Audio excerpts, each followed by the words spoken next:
Bien, muy buenas tardes, amigos televidentos y amigas televidentas. Otra vez, después de Semana Santa, su servidor Jorge Bourges Rodríguez vuelve a abordarlos con pues un video hablando de alguna situación actual. Bueno, hay dos situaciones actuales que nos afectan mucho. Una está lejana, pero las fuerzas que se mueven allá son gigantescas, y me canso que nos afectan. Además, están moviendo la situación económica que eh, agrava más la cuestión. Y la otra, pues la cuestión local, los sucesos políticos que se están dando en México. En particular voy a abordar, en este primer video voy a hablar de la situación mundial, del mundo convulso en que estamos entrando cada vez más en él, o siempre hemos estado en él, pero se está volviendo cada vez más agitado, más convulso. Entonces, bueno, esto nos atañe. No podemos hacernos patos ahí con que no lo veo. Sí lo vemos y es grave, y tenemos que ver si podemos actuar al respecto en la medida de nuestras fuerzas, pero hacerlo, ¿verdad? Bien, parece ser que la guerra entre Rusia y Ucrania está entrando en un marasmo, o parecía. Bueno, han pasado cosas que son importantes. El hundimiento del buque insignia de la flota soviética en el Mar Negro, el, eh, le llaman crucero, pero ya no hay cruceros, no hay barcos tan grandes. Bueno, le llamamos crucero Moscú, el crucero Moscú, Moskva en ruso. Lo hundieron o se hundió, ¿verdad? Hay que pensar que lo hundieron, ¿verdad? Existen accidentes en los buques militares, pero en los buques de guerra, pues lo más probable es que el otro lo haya alcanzado de alguna manera. Este puede ser un accidente como lo fue por ahí por el año 1944-45. El primer buque de la clase Iowa, o sea, fueron el Iowa, Wisconsin, New Jersey y Missouri. Esos cuatro buques, unos acorazados gigantescos. El número uno era el Iowa, precisamente. Y bueno, esto existe en videos, ¿verdad? Como una torreta de las que tienen los cañones, los acorazados. Dentro de la torreta estalla alguna granada, ¿verdad? Entonces el video se ve como vuela o se hace pedazos la torreta desde dentro por la explosión, ¿verdad? Esto puede pasar. No estaban combatiendo siquiera, no estaba en combate el Iowa cuando le pasó. Igual podía haber sido este. Pero yo creo que lo más sensato es pensar que sí fue alcanzado por un misil. Por ahí decía algún video qué puntería, ¿verdad? Puede haber habido mano negra, ¿verdad? De parte de información satelital norteamericana o de algún otro país de la OTAN. Esto pudo haber pasado porque ya pasó cuando en el año 67 que la Fuerza Aérea Israelí destruyó a la Fuerza Aérea egipcia. Hubo mano negra. Desde Grecia sistemas de radio estuvieron orientando a la Fuerza Aérea Israelí para que pudiera llegar por el norte. Los egipcios lo esperaban por el este o por el noreste. Llegó por donde no lo esperaban y hicieron pedazos la principal base aérea egipcia, ¿no? Esto ya pasó. y puede haber sido ahora también con mano negra, porque según dicen el cohete no era tan avanzado. Puede pasar, pero es parte de las cosas que pasan en las guerras, ¿verdad? Que haya mano negra, pues dicen que en la guerra y en el amor todo se vale, ¿verdad? Pues, por lo pronto se ven cosas de ese estilo. Bien, eso debe pensarse. Los rusos están ahora lanzándose a fondo para ocupar militarmente toda la zona este de Ucrania y lanzarse más adelante a capturar Kiev, que es la capital de ese país llamado Ucrania. Muy parecido a la Unión Soviética en cuanto a idioma, porque el origen del idioma ucraniano son idiomas eslavos. Pero bueno, ahorita están de chongo, agarrados de chongo. Bien, dentro de esto está afectando al mundo. Está afectando al mundo porque ante la cosa de no poder, ante la situación de no poder finalizar la guerra de ninguna manera, pues se está viendo que se involucran diferentes países. Estados Unidos lanzó una amenaza y la OTAN de embargo económico a las actividades con Rusia, ¿verdad? Muy bravos, ¿verdad? Y todavía sigue muy bravo el presidente Biden en Estados Unidos, pero ya no está el horno para bollos. Ya Alemania depende mucho de la llegada de gas ruso. Y otros países también, aparece por ahí Serbia, aparece Hungría. Hungría ya dijo que, número uno, no va a seguir comprando gas ruso y lo va a comprar en rublos, como pide Rusia, en una maniobra para fortalecer el rublo a costillas del dólar y otras monedas occidentales, ¿verdad? Es parte de una guerra económica junto a la guerra militar. Estos ya tienen Hungría, Alemania, Austria. Austria está tratando de recuperar, hacer valer su carácter de país neutral, ¿verdad? País neutral que lleva 70 y tantos años de país neutral, no metiéndose en guerras. Y por ahí Serbia también y algún otro país. Dijeron que a volar, que ellos van a seguir comprando gas ruso y lo van a hacer en rublos. Esto fortalece mucho al rublo, que a corto plazo esto les conviene. Un rublo demasiado fuerte quizás les pase lo que a nosotros, que un peso demasiado fuerte nos dio en la torre por ahí por la época de López Portillo. Esto es malo, ¿verdad? No siempre es bueno. Mi moneda vale mucho de las otras. Eso no siempre es bueno. Bien, pero con esto que está bien, bueno, China y la India dicen que a ellos no les van a dar órdenes, ¿no? Que ni van a hacer caso.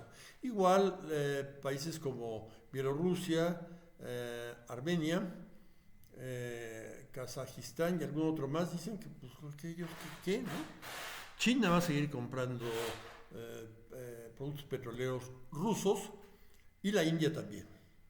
La India mandó a volar, es la primera vez que lo hacen tantos países con Estados Unidos.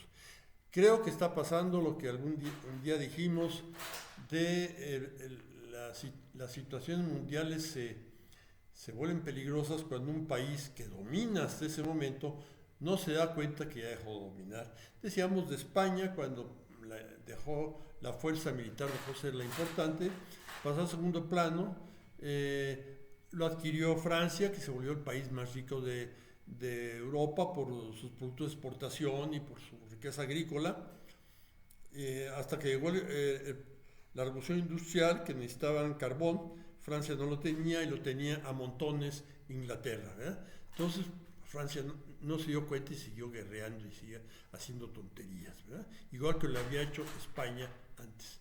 Bueno, lo mismo pasó con Inglaterra y ahora el país que no está dando cuenta que la situación ya no es la que le permitió ser el árbitro mundial es Estados Unidos, ¿verdad?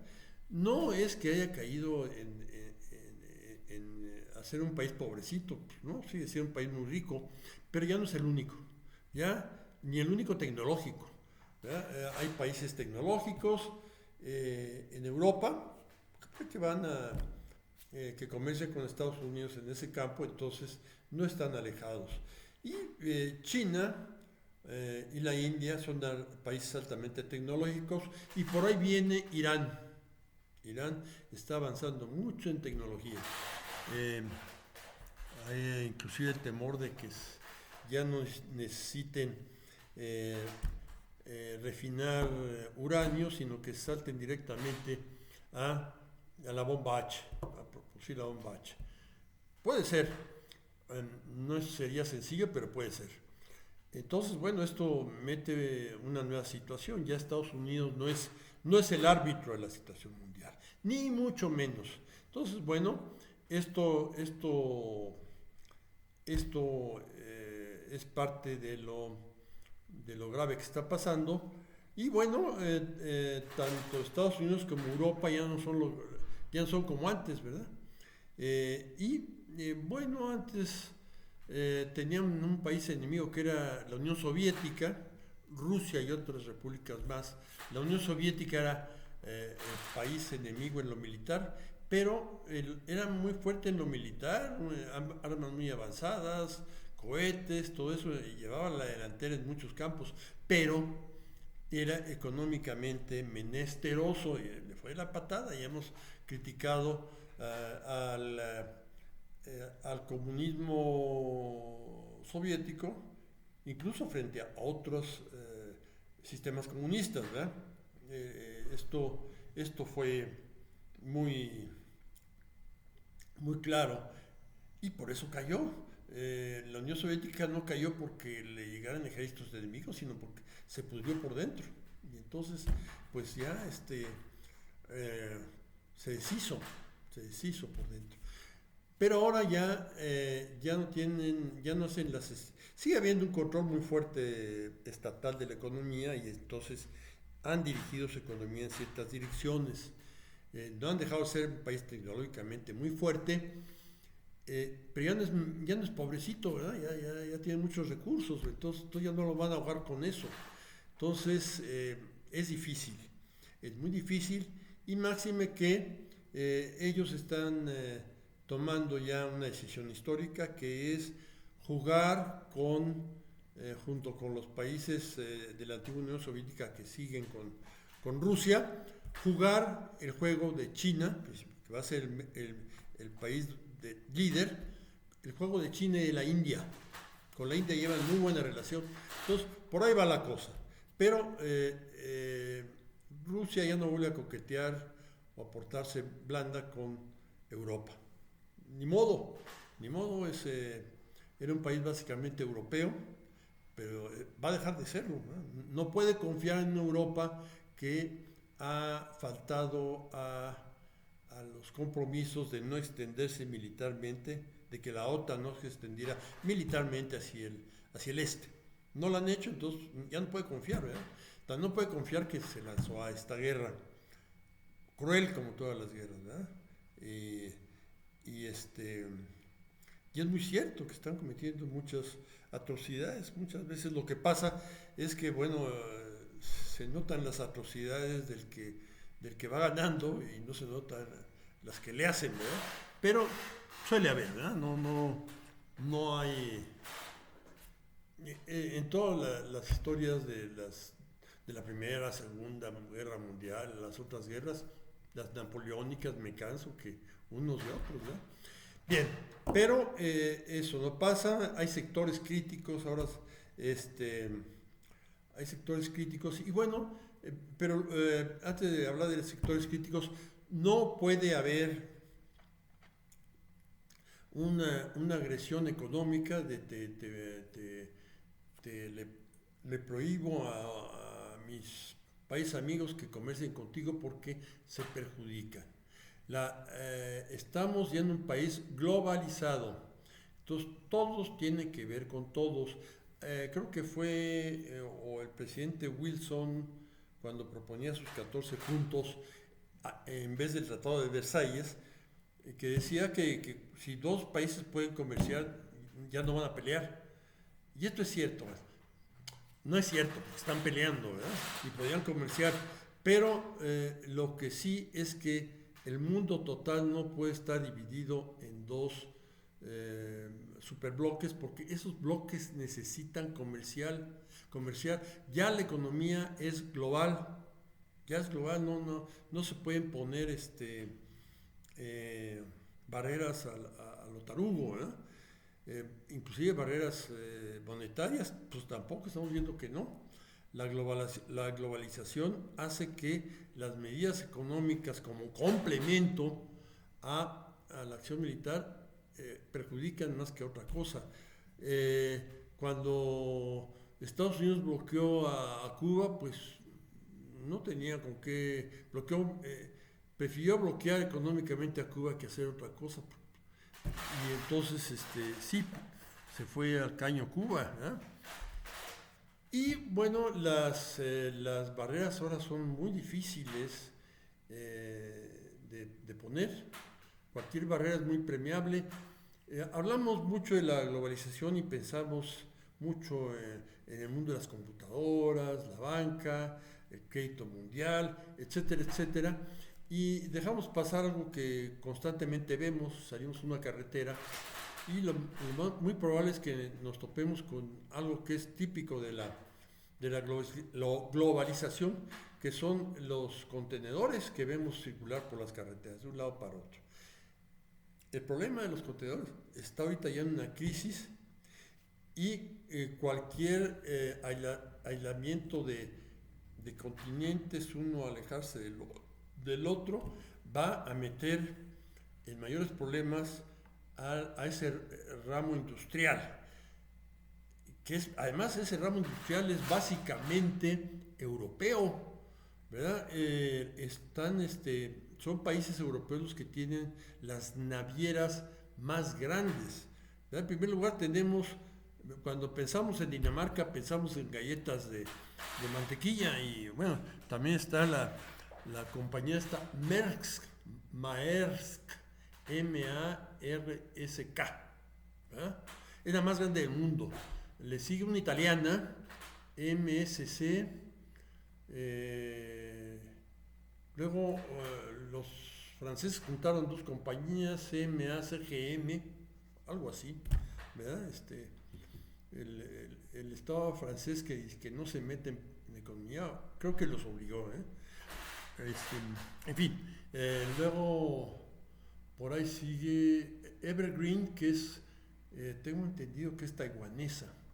Luego sigue por ahí otra coreana.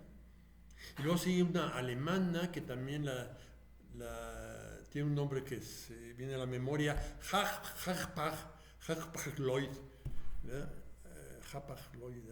Lo vemos en las carreteras, ¿no?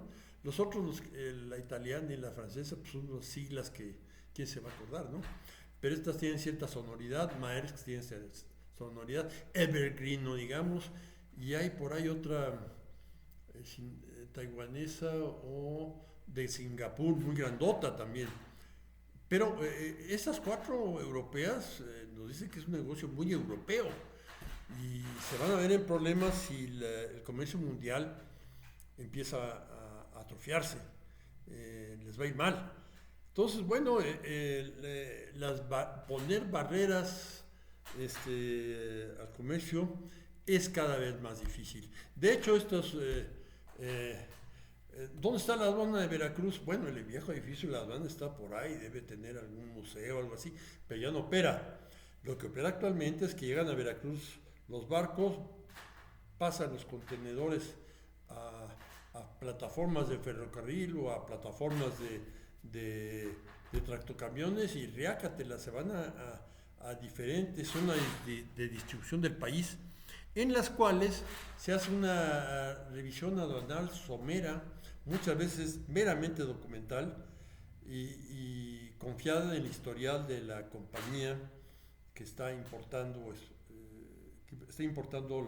las mercancías que dicen que traen. La confianza en las compañías navieras, pero también en la compañía que está importando, ¿verdad? Para evitar, aún así, pues pasan.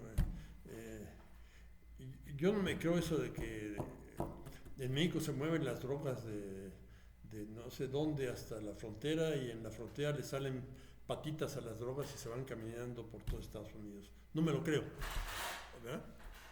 Hay por allá una serie de negociantes que siguen con el negocio, ¿verdad? Pero eso se facilita actualmente porque ya no hay aduanas, ya son las compañías navieras, los contenedores y todo este sistema que suple la existencia de aduanas. Es un mundo diferente, pero muy peligroso que la cosa esté dando en esos términos, ¿verdad? Hay problemas en Europa, en Hungría pronto va a haber elecciones presidenciales y se reelige otra vez el actual el presidente, que fue el que dijo que ellos van a seguir importando petróleo y además no van a dejar pasar tropas por Hungría, tropas de Francia, de Italia, lo que sea, rumbo a Ucrania. No lo van a dejar pasar. Entonces, están... en Francia el próximo domingo hay elecciones de segunda vuelta.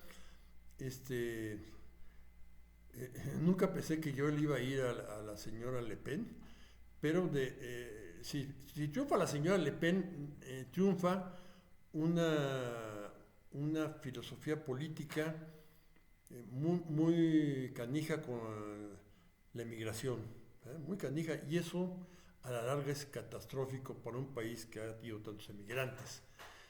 Pero a la corta, ella está dispuesta a sacar a Francia de la OTAN, que ya ha estado fuera en época del presidente de Gaulle. De Gaulle sacó a Francia de la OTAN y empezó a hacer una política, una diplomacia independiente con la Unión Soviética y ni bien ni mal le fue, más o menos por ahí se orientaba ya las cosas y volvió a ser de la OTAN ya con Mitterrand, que Mitterrand cambió toma idea que la cambió por 11 computadoras, ¿verdad? No cualquier computadora, dice, ay, es que cualquier cosa, ¿no? 14 computadoras, pero unas computadoras que eran la sensación en aquella época. Se llamaba, ¿cómo se llamaba? Las primeras supercomputadoras que hubo, que se vendían con cuentagotas. De hecho, cuando se le vendieron a Francia, el MIT protestó frente al gobierno de Reagan, el gobierno de Reagan.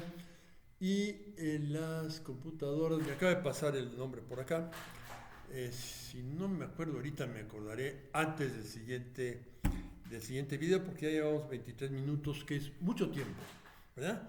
Muchísimas gracias, aquí nos quedamos y bueno, creo que me pasó luego se los digo.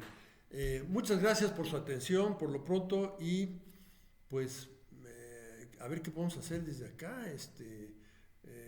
respaldar alguna acción de gestión de paz, todo ese tipo de cosas se pueden hacer.